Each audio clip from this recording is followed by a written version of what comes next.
Hey guys, welcome back to NFT Inspo.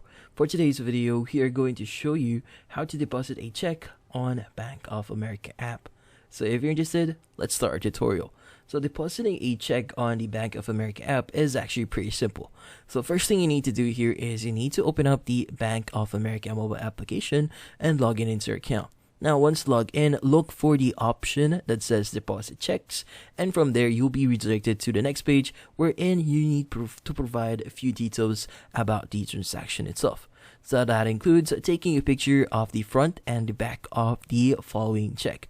Now, in this case, we would suggest you to make sure that you have proper lighting so that the check is clearly visible. Now, once you've taken photos of the front and back of the check, it's now going to ask you to enter further details about it. Now, in this case, you need to choose the account where you want to receive the amount that is indicated on the check itself, as well as entering the amount that is indicated in the check as well on this next page.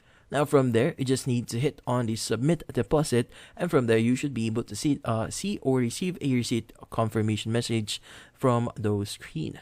And from there, you should be good. And that's about it. So hopefully this video was able to help you. Like and subscribe to NFT Inspo. Thank you for watching.